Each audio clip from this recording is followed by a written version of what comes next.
In the lecture that started this series, this is the fourth one in the series. In the first lecture, I put up a set of balance sheets that probably mystified you a bit at the beginning, but now I'm going to repeat them and we're going to talk about them a little more. Okay, I talked about the money view of foreign exchange, but motivated it by saying, let's think of a surplus country that has a $10 due to item, okay, and that $10 due to item is due from, it's a $10 due from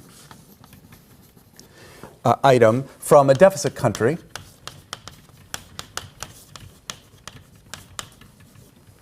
Okay.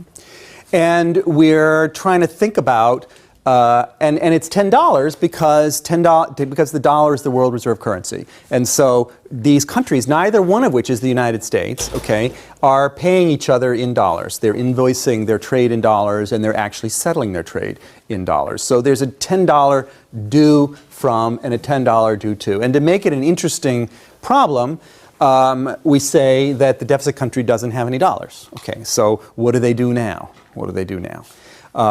And I put in the middle between them a foreign exchange dealer, okay, who can make this transaction go and allow this settlement in the following way. By buying from the deficit country, okay, $10 times the spot exchange rate of foreign exchange, okay, plus $10 times the spot exchange rate of foreign exchange.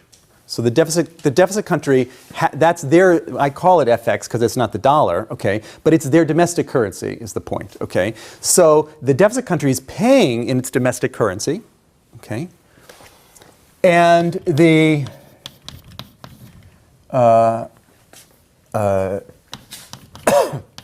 and the surplus country is receiving this payment.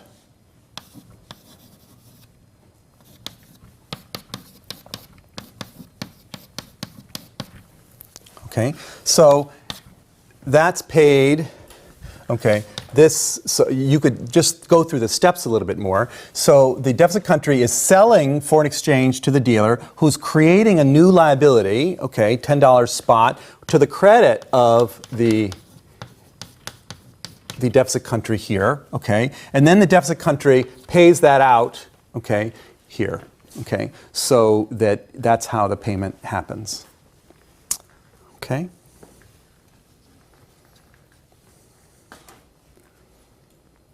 So let me just clean this. Do you see all this? I'm going to clean this up because we're going to add more stuff to it. I'm just going to erase the things that have canceled, okay, so that we have what's left over, unless you stop me. All right.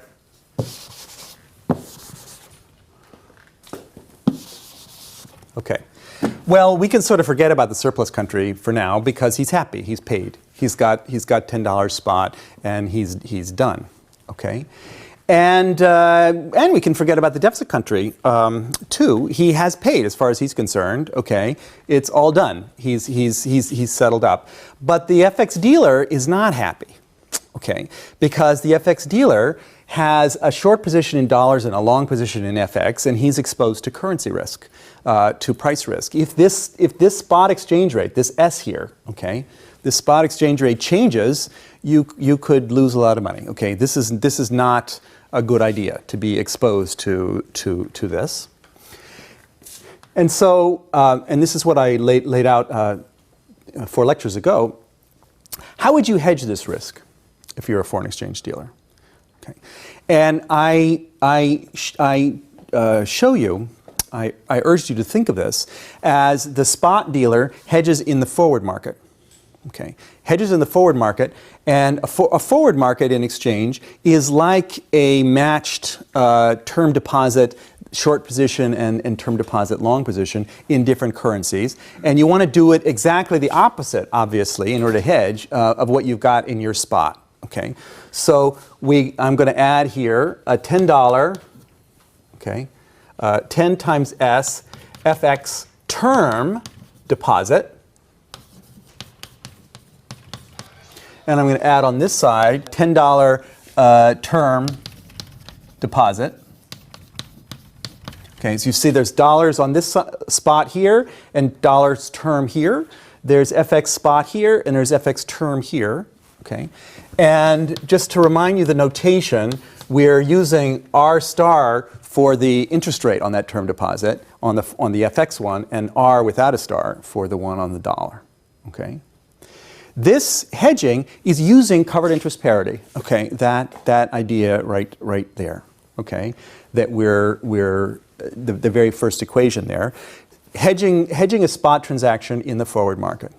Okay, so this is what I had in mind when I was telling you the story about HFT, right? You know, that you're doing this thing in order to help out some customers, but now you got to worry about yourself, okay? And the way you do that is by hedging in the forward market, and now you're covered. You're covered in a sense, okay, not in a complete sense, but in a sense you're covered, because if the spot rate changes and the forward rate changes at the same time, okay, you're going to be okay. You're going to be okay because you lose on one side, but both sides move with each other. There's going to be some basis risk. We're going to come into this, okay?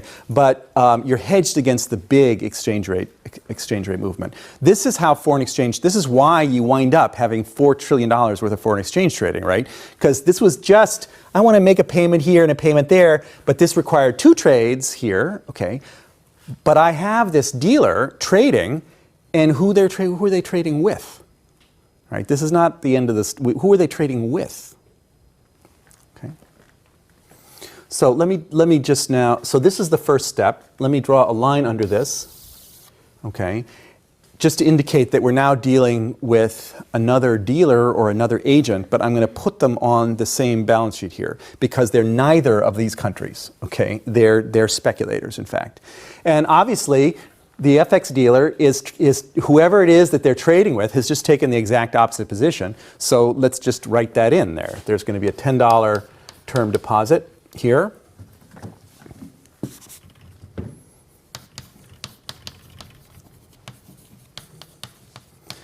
At interest rate R. And there's going to be a 10S FX term deposit here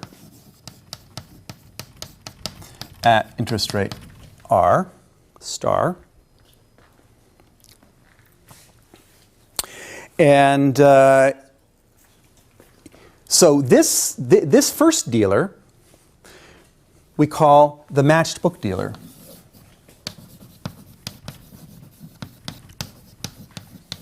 No, it's not exactly matched. You're hedging a long FX spot position with a short FX term forward position, okay, but it's a hedge. You're hedged, and so we're going to call them a matched book dealer. This one here is a speculative dealer, okay, because they're speculating. The point is they're speculating not in the spot market, okay, but in the forward market, okay, in the forward market. So they don't have this necessity to come up with spot dollars if somebody demands it. You know, this is all in the sort of credit dimension of the world here. Okay, and that I call that the speculative dealer.